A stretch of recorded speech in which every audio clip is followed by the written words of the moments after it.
Hi, I'm SlipperPutty, and today I'm kicking off my new fanfiction-based show. Each week I'll find and read a random and usually unpopular My Little Pony fanfiction. Then I'll create a short review based around that fanfiction. Sometimes I'll review good stories, and other times I'll review not-so-good stories. Either way, I hope you enjoy my series. With that, let's get started.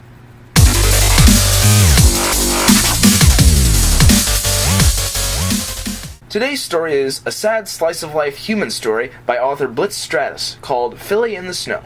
As of this review, it has only one chapter entitled Help Please and is currently incomplete. It also has 156 views, 16 likes, and 3 dislikes, with about 1,400 words in total. The description simply tells us that the main character finds a little filly named Luna laying in the snow. Wow, that sounds totally thrilling and original.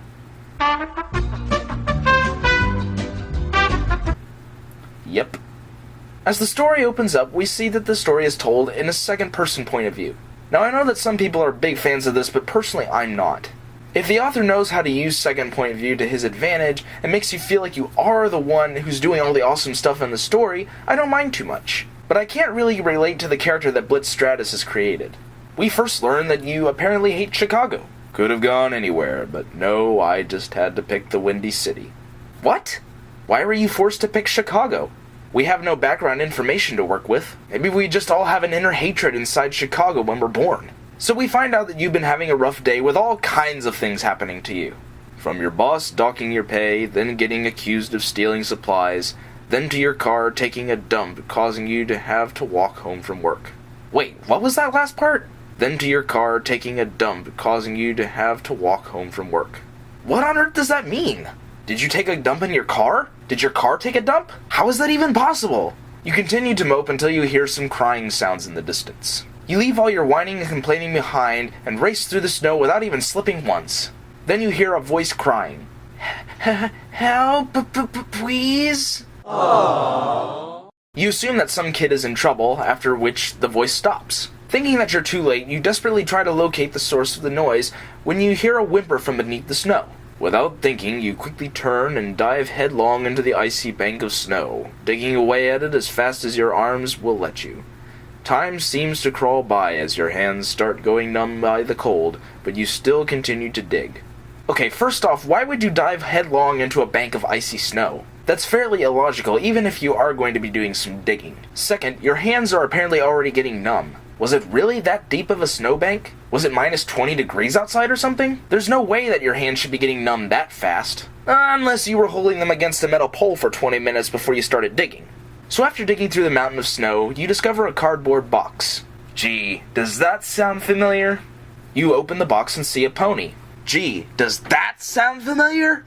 Honestly, I'm hitting a little too hard on that aspect. It might be ripping off My Little Dashie a little bit, but at least it's doing so with a little bit of its own little twist. By the way, why does it seem that all these ponies seem to come into the world in cardboard boxes? Why couldn't some random person run into them randomly while walking down the street? On a similar note, why don't humans randomly appear in Equestria in cardboard boxes? What's so special about the cardboard box anyway?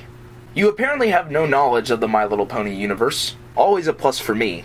And having a good heart, you take young Luna, or Woona if you're the cutesy type, and start to take her home. I genuinely think that the scene where you're comforting young Luna is very sweet. There are, however, some misunfortunate spellings that do distract you from the story. Racing even more awesomely than you did before, you finally arrive back at home. Looks like we made it, little girl. Just curious, how do you know it's a girl? Irrelevant. You mess with your keys a bit until you find the right one and get inside. At least the furnace is still working, you sigh with a quick rap on your home's wooden door not to jinx yourself. Am I the only one who finds this strange, or is that really something that people do to unjinx themselves? Of course, I'm not very big on traditions, so I wouldn't know. But if it's true, I'll be rapping on my doors like crazy! You have trouble keeping Luna still as she fumbles around a bit, eventually breaking your nose and running away down your hallway. Grr, when I get my hands on that horse. Man, your feelings of sympathy towards that horse changed pretty quickly, didn't they? And that's all that's available of Philly in the Snow. What's my opinion? Meh. I don't hate this story like I hate most of the My Little Dashie copycats out there. This one has an interesting idea and some very good twists. Seeing how the story develops might actually be interesting to watch. The main problem I have with this story in particular is the editing. There were times that I had to reread parts of the story just to make sure I understood what was actually going on.